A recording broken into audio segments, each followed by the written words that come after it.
Hello and welcome to this episode of Superhero Ethics. Today we are talking about K-pop Demon Hunter, and I'm really excited. I've got returning guest A, and I'm really excited. I've got returning guest AK Ahab. You may remember them from their episode on Moby Dick, a couple of other episodes that they've been on. The state of California is getting ready to declare that they are a master of philosophy, and perhaps some other great institution soon will be declaring them a doctor of philosophy.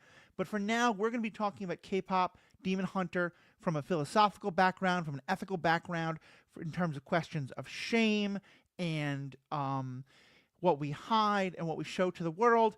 And while neither of us are music critics, we might touch on that a little bit, but we're going to still keep it, keep it superhero ethics as much as we can. AK, how are you doing today? Great. How are you? Pretty well, pretty well. So before we jump into into this movie, what was your background with K-pop and things like that?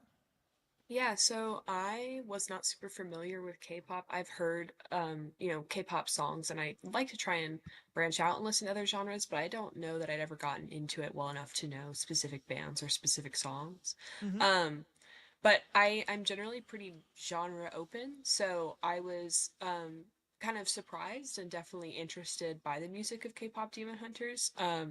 In a very interesting way because I didn't have very much interest in K-pop previously. Yeah, no, I can totally get that. And I'm I had heard some K-pop songs. Some of them I liked. Some of them I was not as big a fan of. I definitely got into ATEEZ as kind of the main band I've really been paying attention to because that's what one of my partners was super into. I found that I knew a lot more about K-pop culture and the K-pop world than I did Hmm. K-pop itself. Yep. And I just want to name that at the beginning because I'll say there have been a lot of great discussions about this movie that really dive deep into K-pop itself and how this movie is very much a commentary on that. There's been some great stuff about how a lot of this movie is drawing on elements of Korean mythology, especially imagery of the tiger and the bird, and also like the Saja boys when they take on their kind of more demonic image, the men with the hats and the way they float, things like that. There's a lot of great commentary on that. That's not as much what we're going to be talking about today, but it is definitely out there and stuff I want folks to explore. But I think it's great that this is a movie that is reaching so many people, both who are huge K-pop fans who were sort of into it, or people who knew nothing about it before. And so I'll use that to transition and just sort of ask, so what about this movie really hit you? Yeah. I think what really impressed me up front about this movie was the like kind of full integration of the music into the narrative and moral themes of the story. I think Mm-hmm. like there's a lot of really good stories about a lot of subjects and there's a lot of good since I've watched a I'm sorry, movie that we had. lost you there for a second. Can you just start again with uh, what you love about the music integration of music? Yeah. So, it's been a while since I've seen a movie that had original songs that integrated them so seamlessly into the themes and was able to do like a lot of commentary and foreshadowing about what the characters were actually doing and what was going on, Yeah. in a way that felt like super fresh and interesting. And I'm also just as a philosopher, the topic of shame and like how people deal with shame and Mm-hmm. I guess like trajectories of evil is what I would say has always been a subject of interest for me. I'm a big like Arendtian, so I've read a lot on like the banality of evil and kind of how like people fall into these actions that are obviously like morally atrocious, but it comes from places that are morally complicated and related to things that we all kind of struggle with, and that's what's so scary about it. And so I thought the depiction of shame and the overcoming of shame through kind of an embracing and a recognition was really powerful and like moving. Yeah, there's a lot there I want to get into. First, just on the musical part, couldn't agree more. Though I hope you have also watched Sinners, which to me is the other Mm-hmm. movie this year that does that so well. And I think it's interesting that in both cases they're not really musicals because most of the Hmm. music is being performed in the movie itself. I think this one is a little more of a musical. We've got the love song between Ginu and oh god, why can't I remember her name? Um, Rumi. Rumi.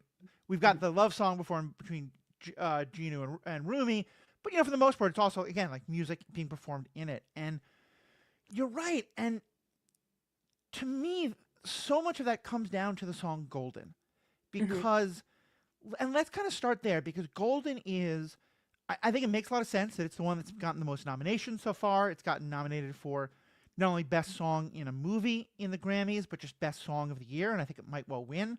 I'm not much into musical theory, but I know that like the singer gets to four different octaves. I mean, she has an incredible range. The lyrics are fantastic, but I feel like a lot of times that song would be the kind of end song. It would be, we've made it. We're not going to worry about being caught in between two worlds or being a problem child. We are golden. We are glowing. We are. Look at how wonderful we are. What is it that the movie does that to go beyond that? Because that song comes in the middle, not at the end, where you'd often expect it to be.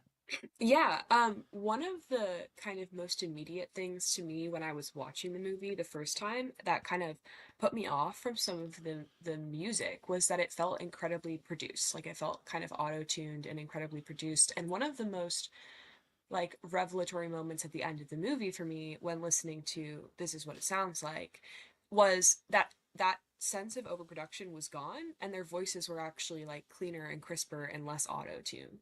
Yeah.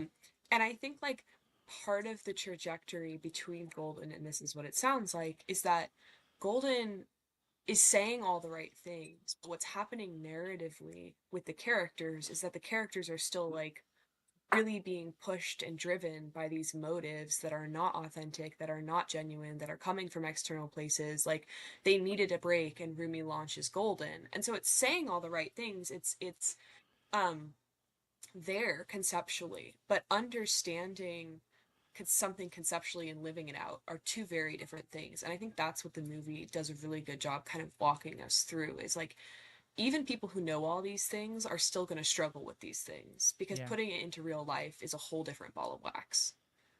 Yeah, I think that's a great way to put it because, and especially what you said about being produced. Because, and again, like I don't think it's a bad thing necessarily. Auto tune can be really No, me neither. problematic. Yeah, Golden is a phenomenal song. I listen to it all the Hmm. time. But you're right; it's very produced, Hmm. and in some ways, that's again that brilliance you were talking about using the music, where not just the lyrics but the music itself is telling the narrative. To me, so much of this is about that desire to put into the world a very produced image of yourself, Hmm. and any of us who do anything on social media, this is what we think about all the time, I want to take a picture from my best angle. When here I am on my podcast and I'm wearing my Huntrix hoodie because I want people watching this to immediately see I'm a Huntrix fan and I have my camera angled to catch a particular thing. And I think so much of what this movie winds up being about is, what's that battle between the things we want the world to see and the things we are ashamed of, and how do we move out of that dichotomy? Yeah. Yeah, I absolutely agree. And I think I I thought I knew where the movie was going at a lot of points. And I was happy to find out that I was incorrect. And I think the like hard pivot at the end where like the question becomes what is Rumi gonna do? Um, and she just goes full send on embracing herself and handling the like nobody comes to save her. She just has to Mm, kind of um be her, be her or bust.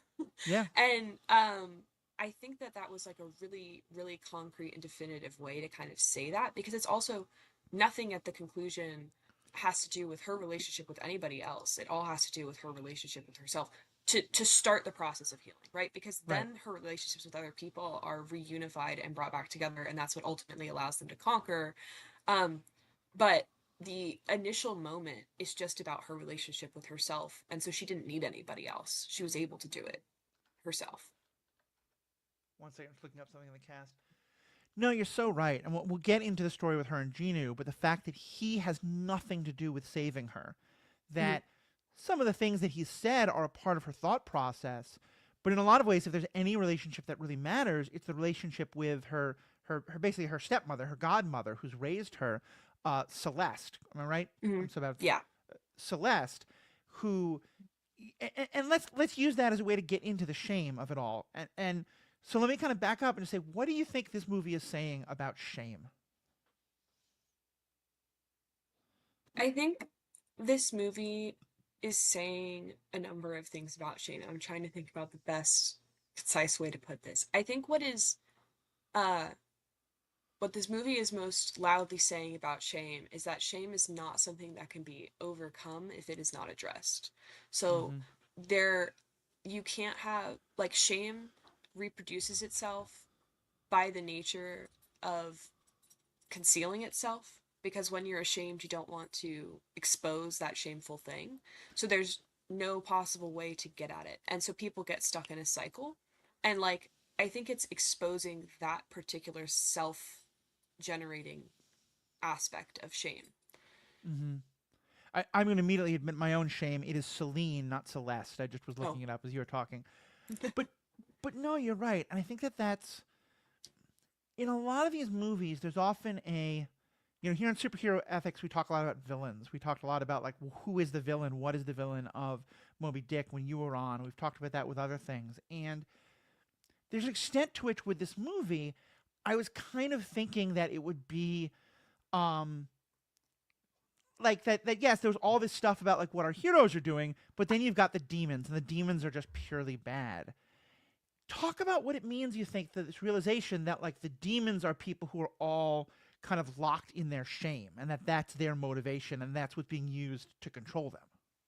yeah. I mean, like I kind of gestured at earlier in the episode, like I'm a big Arendtian, and so for people who aren't familiar with Hannah Arendt, she wrote after World War II, mostly about kind of like the rise of fascism and how everyday people got kind of swept up in the movement of fascism. And obviously, I don't think K-pop Demon Hunters is like going as far as fascism in any way, shape, or form, but you Mm-hmm. have these demons that are these embodiments of evil. And what we learn is that they're just people because Right. people um, are ultimately like the actors who either commit good or commit evil. And the variety of background and the capacity for change always being possible is something that I think uh, is very philosophically important because in order to hold people accountable, we have to know how to hold them accountable. And if we want a system that doesn't just punish evil, is not just punitive, but is actually restorative, understanding the the situations that lead to the rise of evil in individual humans who themselves we can hold responsible and say are guilty of something, but also Right. say have the capacity for growth and change, um, requires us to address those people and to address them as people, um, which is what happens between Rumi and Jinu. Right. Yeah, I think that is so essential because, and it's something the movie itself is very conscious of, because you think of like when we first get introduced to demons, they're people who, think you water plants with coffee and are monstrous and terrible. But then later, like pretty early on, though, we get a scene where Gino shows off what the Saja boys would look like, and there's a couple of demons being like, "Yeah, that will work," like in this incredibly human way. And I remember being so struck by that moment. And I love that you're bringing up Hannah Ardent for all of that because there was a picture I remember that was going around social media a couple of years ago that to me is what I always think of when I hear the banality of evil. Actually, wait, this is going to take me in a whole different direction. I want to go in that. Um, and and so the way that they use that idea of shame with demons becomes so important to me because like I think one of the things that the movie understands so well is it's not even just that like if you let yourself get locked into shy cycles of shame and hurt and things like that that you become terrible. It's also that you become so easily manipulated. Mm-hmm. And I think in many ways one of the most powerful and most revelatory songs, I think, especially because it's so different than things you normally hear, is My Idol. Mm-hmm. Um, Talk about that song and kind of how you see it as part of this whole journey. Yeah, I mean, I think that song, that song to me was like really at a meta level interesting because it's poking fun, or it's not poking fun. It's a critique of itself, right? Mm-hmm. So it's operating as um a really clarifying mechanism about what it is that not just within the context of the movie, the Saja Boys are doing, but what industries are doing and what the world is doing to individuals in an attempt to capitalize off of, engagement of various Mm-hmm. forms. And it was really really pointed, right? Like it's Yeah. playing on people's shame, it's playing on people's insecurity, it's requiring people to kind of, oh, you gave me your heart, now give me your soul, right? Like there's Mm-hmm. a slippage that happens between the desire for comfort and the desire for community, and then the complete ceding of oneself to something else. Yeah. And I think the depiction of that is like the song is different from the rest of the songs in the movie. I also think that allows that particular moment to kind of like leave the rest of the movie narratively much Yeah. easier and translate to a broader like commentary because it's so pointed. I think you're so right, and it's interesting you went in the social media direction because I think that is very true, and there's an awful lot there about how we get locked into fandoms or communities or that become cults. But to me, also, it was very much about relationships, Hmm. and to me, it's about a relationship dynamic that not that I think that this is what the writers had in mind, but that this to me is the symbol of it. Do you remember like 5, 10 years ago when everyone was saying that one of the sexiest relationships in media was Harley and Joker, particularly like the Yeah. Harley and Mr. J?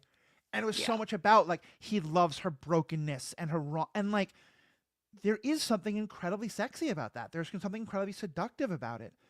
But people, I think, were finally able to realize, and some of the great Harley Quinn media more recently has really pointed this out.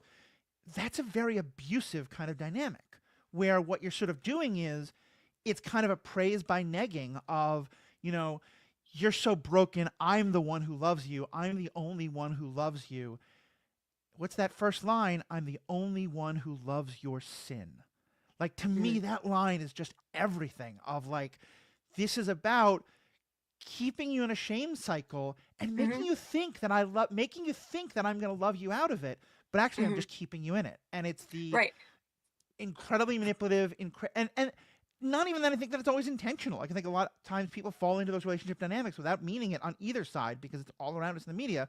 A lot of predators are doing it 100% manipulatively, intentionally to be clear, but it's still there either way, whether it's intentional or not. And that's to me what that song hits so hard on is this idea of when you hate yourself, it is so easy for you to be groomed. It is so easy Hmm. for someone to come along and say, not you shouldn't hate yourself because you're wonderful, but no, I love your brokenness, which Hmm. Hmm. sounds good, but is also reminding you of that brokenness that you should be ashamed of. Right. And it's that double tension that happens with shame, which is okay, we need to recognize that people do have flaws. There are some things that are going to need to be corrected, right? Like, Right. to be able to have discussions about improvement. We can't just walk around saying that everybody is like operating great, even if they're like a murderer.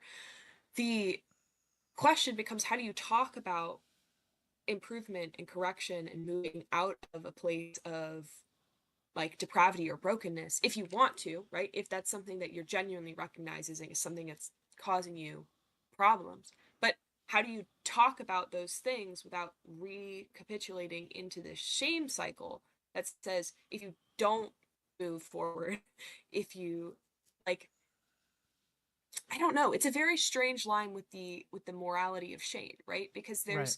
we don't want to say there's no instance in which anybody should ever feel remorseful or repentful or shameful of their action, but you also you can't then bury it down and have no other input.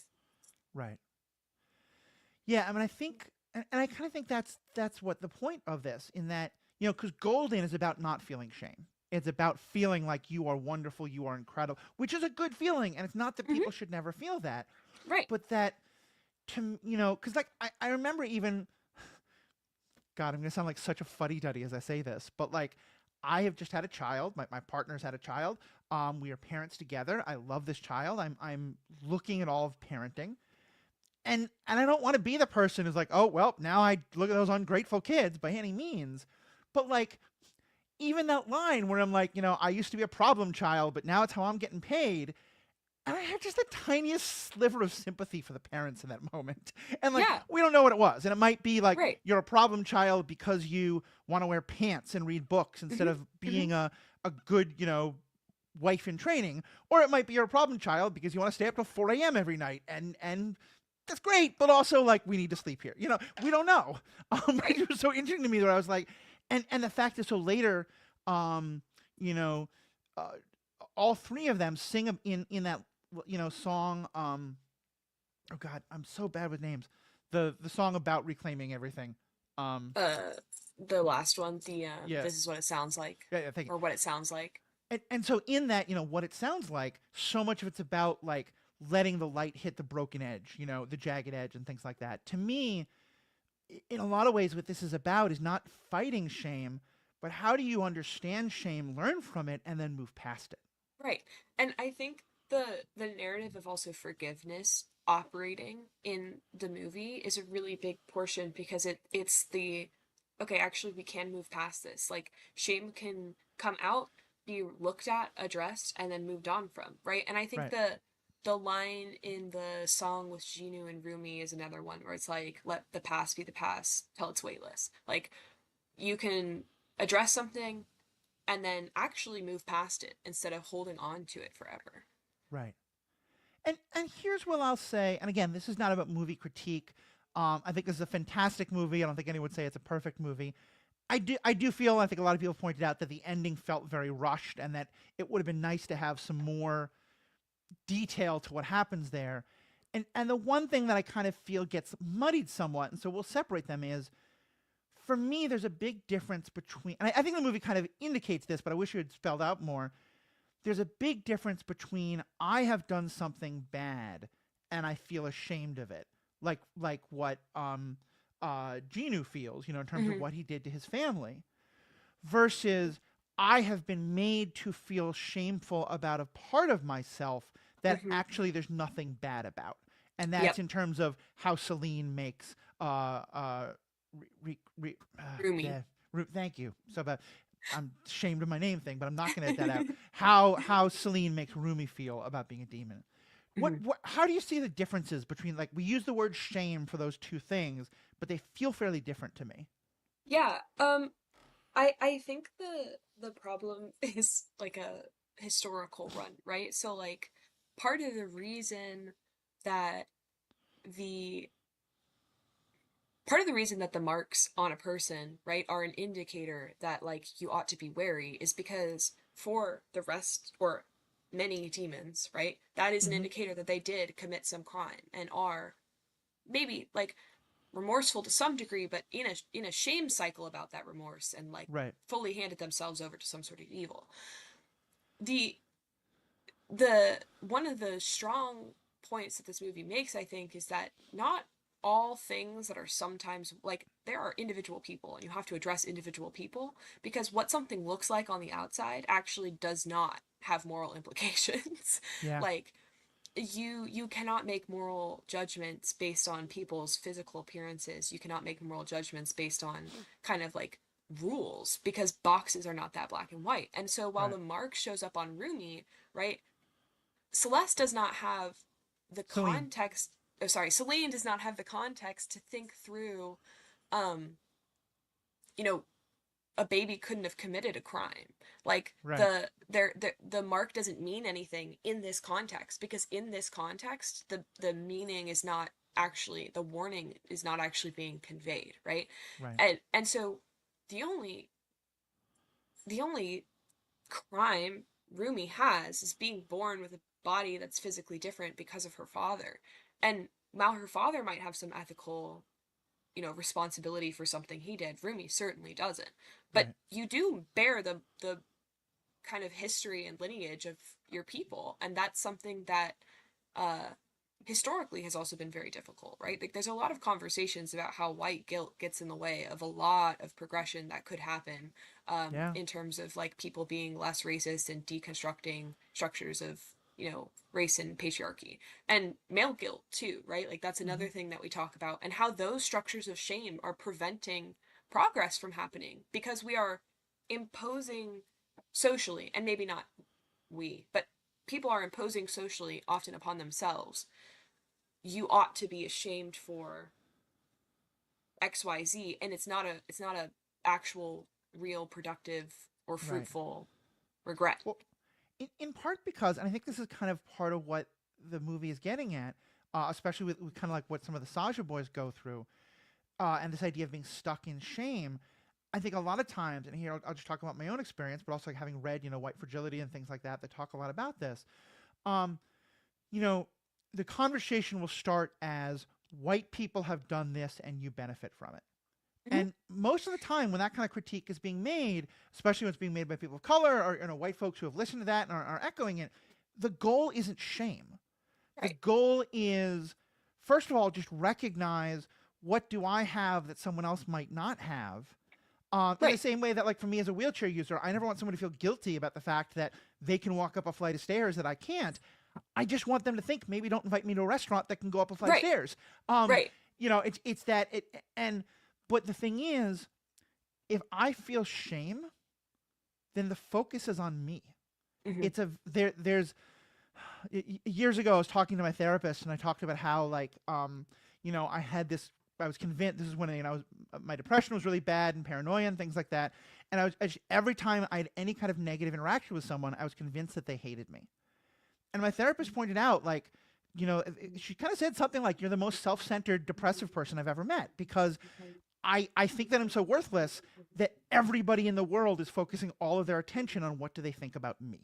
Hmm. And it really hit me hard. And I think a lot of that kind of shame cycle is very much about that. It's about like, well, okay, my feelings about what happened have to be here because and here I'm kind of projecting a bit because they don't really go into this, but so for Genu, he is focused not on the actual suffering that his mother and siblings went through. He's focused on his own guilt and his own Hmm. shame. Hmm. And yeah, I never even really thought of it in these terms, but yeah, I think you're right. It's so much what this movie is getting at. It's like, how do we get out of that? How do we Yeah. get past almost the kind of self-centeredness of Hmm. our own shame and be able to look at it from different perspectives and focus more on how are we affecting others? And it's mirrored, I think, in Rumi too, because Rumi, her primary fear is perception. Like her primary Right. fear is how her friends are going to see her. And so she lies to them and deceives them. And ultimately, like, there's this big reveal of a betrayal. And I don't think it would have been right? Like if she hadn't been so concerned about perception, there might have been some resolution. And that's what the final song conveys is that, Right. why didn't I trust you? Um, and I think those two stories working in tandem in two very different contexts, right? One where a person actually did do something quite atrocious, Mm-hmm. and one where they didn't. And Right. shame operating in both of those systems, and those two people being able to help one another recognize, even though their situations are different, right? So someone who's actually committed some atrocity and someone who's just ashamed of their existence because of some Right. arbitrary reason can actually talk and communicate and share with one another about the nature of that shame and potential like routes to recovery Yeah. Well, or especially because reconciliation. I would even say that I think for Rumi, there is something she's done that I think is not great that she feels ashamed of, but it's that she's been told she should be ashamed of being a demon. Hmm. And that's nonsense, but she should feel some degree of shame, but I mean, nothing like what Ginu does. It's a very completely different degree, but about, like you said, lying to her friends, stealing couch time from them, which, I'm a big couch person. My partner wants the hat, couch, couch, couch. And again, like she's coming at this all for the best reasons, but she Hmm. winds up not only deceiving her friends about who she is, but like leading up to the big awards, part of why they're able to fall apart is that they're already starting to doubt her. They're already starting to worry about her, and Hmm. they're always starting to worry about himself because they know something's wrong and she can't tell them. Hmm. And yeah, to me, that's a really powerful thing of her being able to say like, no, Celine tried to make me feel ashamed for these things, and I'm going to reject that and also recognize that I'm not perfect and that's okay. And then I'm not going to try and show the world I'm perfect. I'm going to say, this is what it sounds like when I'm not perfect. Hmm. And I think that's one of the most I think amazing things about this movie is there are a lot of things in a lot of directions that try to overcorrect for kind of an arrogance that refuses to recognize any flaw, but also try to overcorrect for like a guilt culture that, pursues and is really punishing of any flaw. And this movie walks the middle and it's like, no, we're human.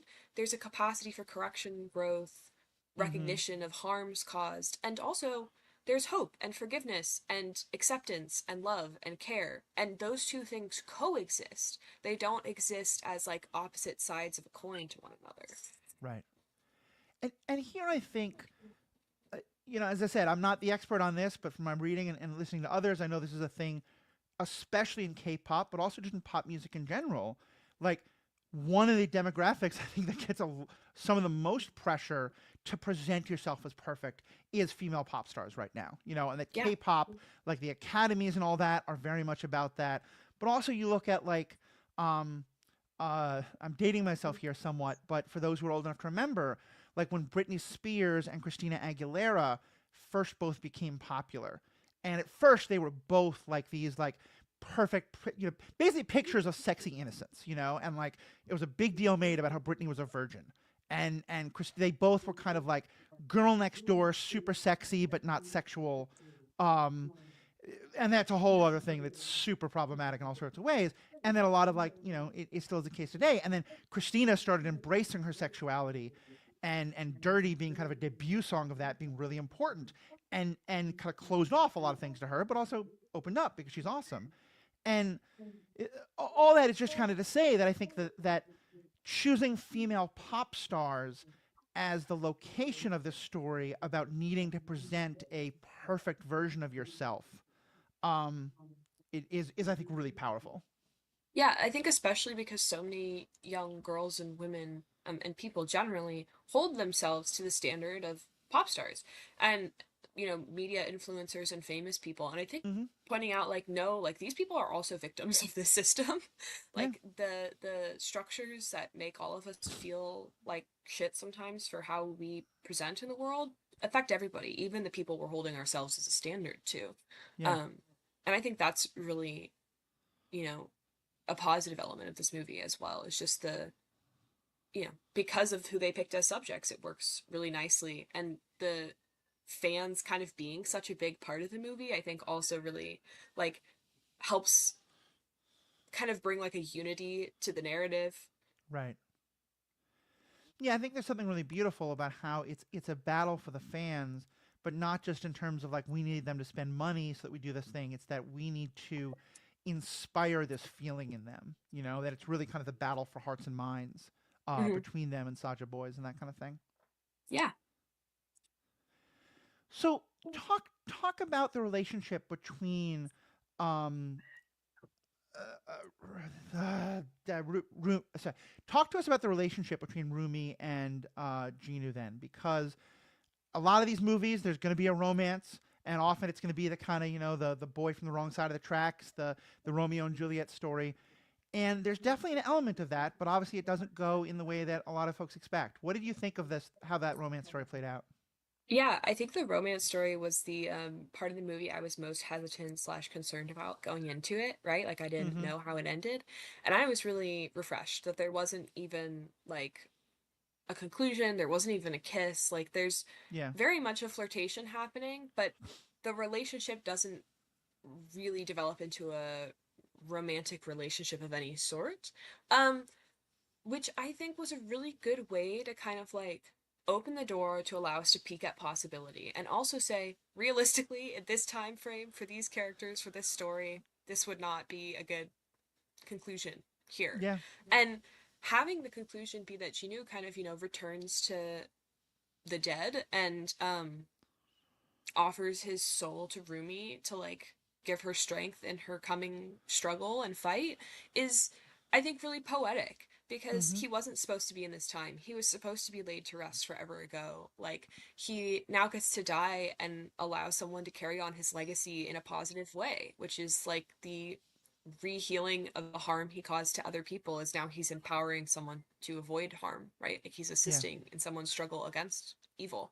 Um, and it concludes in a way that's very clear that like these two characters are very important for one another, they're foils for one another, there's definitely a flirtation, but avoids any of the problematic, or not any, but avoids a lot of the problematic conclusions of children's movies that end up putting like someone who's been explicitly abusive or cruel to another individual, often a woman, in a relationship at the end just for the happy ending. Yeah. I think that's so well said, and Like one thing I've been really struck by. Did you see the movie Turning Red from Pixar? Yes.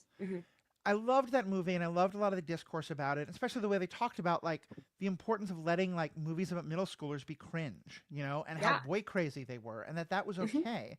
And one of the things that I saw got talked about a lot then was that often there's a kind of like like that in kind of like teen girl stereotypes, either you're boy crazy or you're the kind of like strong, smart warrior girl who doesn't think about boys and who kind of rolls Hmm. her eyes at your friend, the sidekick girl who's boy crazy. And to me, not only with Genu, but also with the other two, allowing that, like Mira, one of the most defining, like, most quotable lines of that is that, like, I don't want to sit next to, what's up? Like, she's so, like, over the moon over these boys. And there's that great scene where she's like, you're so perfect, and I'm going to kill you. Hmm. Um, to me, that was such a breaking of that, of like, yes, they can be boy crazy because they're teenagers and they have all the hormones that they have, and those boys have really nice abs and really pretty faces and sing really well, but they're also not going to forget they're demons. They're going to fight them, and they had that tension of like, they're really pretty, but I should fight you, but you're really pretty, but it neither one took away from each other, and that it's such a dumb thing to find that so revolutionary, but I just have not seen that very many places. Yeah, I haven't either. And I think it's a part of another element of this film, which is that we had really girly girls kicking butt. Yeah, And it's not super frequent, I feel like, that you get girls who are not rejecting any portion of femininity whatsoever, who are also wearing all black leather and killing demons with giant swords, right? Like right, there isn't a contrast, there isn't a dichotomy, they're still themselves. They're not like pretending to be girly girls and then like secretly they're agents, right? Like they are girly girls who are agents. right. And everything about the movie reflects that, and they're having a fun girly pop time in a lot of their fight scenes and encounters. And so there's zero rejection of femininity. It's a full embrace. In a way that I think a lot of times part of the like refusal to let girls have attraction or be boy crazy comes from a place of if you want to be strong, you have to skew towards the masculine, which is like you have to reject the romantic. Right. Yeah, very much so. Yeah, that line again early in the song, heels, nails, blade, mascara, fit check Hmm. from my napalm era. Like it's a great line, but also to me is so symbolic of what that's about. About Hmm. again, like you said, it's that happily embracing femininity instead of it having to be you're either the girly girl or you're Buffy Summers. Hmm. Hmm. Yeah, and I think like the costume design also did a really good job there because uh so many of their costumes are actually like relatively practical. Not all of them, right? Some of them are Hmm. more K-pop stagey, but especially the ones where they're like going and fighting demons and they put on their time outfit, like they're pretty practical fits. And yeah, they're wearing heels and they're wearing a bunch of makeup and they're wearing like things in their hair. There's going to be some leniency, but for the most part, that's something that looked like you could actually move in, that you could Right. actually like fight in. Um, and the fight choreography was great. Like I had a lot of fun watching those fight scenes, and I'm like picky about fight choreography because I have a background in martial arts. So Oh, I really? I Okay. also thought that was really fun. Nice. Yeah, no, I thought it was well done, and I'm not generally a fight person. I don't tend to find them very enjoyable, but I it felt to me like the fights that mattered, but Hmm. also that they were very willing to say like during that last scene, when this is what it sounds like, they're just mowing down armies like some like 80s video game, and Hmm. it's like Yeah. I kind of loved that because the point was in that moment, it's not about the fight. It's just Right. about them finding their way back to each other. Right. Right. And I think like uh the musical combination with the fighting and the way that they timed all of that was also really nice because the visual of the fight adds to like the musical emphasis, if that makes Right. sense. And I found personally, so I do Taekwondo, which is a Korean martial art, and one of the like requirements for our testing is that we have to come up with our own um like form Hmm. for higher belts and perform it often to music with like a proper tempo. Like tempo and pacing and timing is like a really important part of a lot of martial arts, but like particularly Taekwondo. And I was watching this movie and it's like, man, like this is gonna have this is gonna be awesome for all the young girls in like our dojang who want to do Hmm. creative forms to songs like this because it's like fully integrated into the structure of their fight. Yeah. Well, if nothing else, now I want to get you on an episode with Paul, who was my kind of original co-host and has been a co-host at various times, because he has had a multifaceted professional career. But for one point, he ran a taekwondo school for many years, Oh, and also he was in a band, touring in a that's band for awesome. many years. So yeah, I'm sure you guys could have some great conversations about that. Um, well, this has been great. I don't want us to go too long, but is there any other kind of elements from the movie that you wanted to bring up and make sure we touch on? And then I have one kind of final question to wrap I us up think we with. hit most of my big thoughts, so yeah. So I'm going to close this out then. It's been a shorter conversation, but again, there's so much great stuff about this movie to check out online. I'm going to post some links to other great discussions. But for me, one of the moments that I loved was early on, where very beginning, where they're kind of doing the exposition, and they show that there have been a version of Huntrix in all these different eras. And there's kind of like an Hmm. Andrews Sisters version, and there's kind of like a '70s girl band, and so to me, the flight of fancy that leads me to is, what if the Saja Boys had come up as other things? And so what if they had been like a Frank Sinatra doo-wop group, or an '80s hair band? And so for me, my question for you is, what's the time period of boy band that you would most want to see the Saja Boys in, if you did a Yeah. retelling of this in another time? I gotta say I'm a big like Iron Maiden, new wave British heavy metal fan. I would love to Yeah. see like the Sasha Boys in that era. I think I immediately thought of the band Ghost, when the Sasha Mm-hmm. Boys showed up, and like the song Idol is really similar to some of their themes that they've been doing, and it felt like I was like, oh yeah, like I could totally see how this would work Yeah. in the metal genre, and that would be my pick. That I think would be really fun. A, because you could just the animation of hairography, the Oh yeah. choreograph and like the martial art of fighting with your hair, but also like, and that's the era in which I grew up. I grew up with a lot of those hair bands, and I've always thought, especially for me, as I've recognized that I'm non-binary and sort of like using makeup more myself and things like that, and that's a whole other story. But like reading more about the history of it, that was this one weird period of time where, yes, a lot of middle America looked at them as all freaks, but like those were men wearing 4-inch platform boots most of the time, wearing tons of makeup, and their masculinity was never questioned. Yep. Like, I think that could have been fun if there was something of like, Mira's talking about how she's got to do her makeup, and then like the bassist from the Saja Metal Boys has much better eyeshadow than she does, and like then Yeah. play with Yeah. that some. Yeah. That would be awesome. I love it. Well, thank you so much. Where can people find? Let me actually time out. Are you on any kind of like things that I should promote right now in terms of podcasts or social media stuff? No, Okay. not really. I mean, you could promote my Instagram, which is Iron Kingdom Adventures, but Okay. Cool. Cool. Um, well, thank you so much for being a part of this, AK. You're on Instagram. Tell me about its Iron Kingdom Adventures. Is that right? yeah, I do fantasy art and fan art, and I do commissions and things as well. So Awesome. Awesome. Well, yeah, definitely check that out. Of course, please check out my other podcasts, the Star Wars Generations podcast, the Once and Future Parent podcast that launched recently, where I'm talking about being a parent with two other wonderful podcasters and all this kind of stuff. Uh, Thank you for listening. Let us know what you think. All the ways to contact us are in the show notes. We have spoken.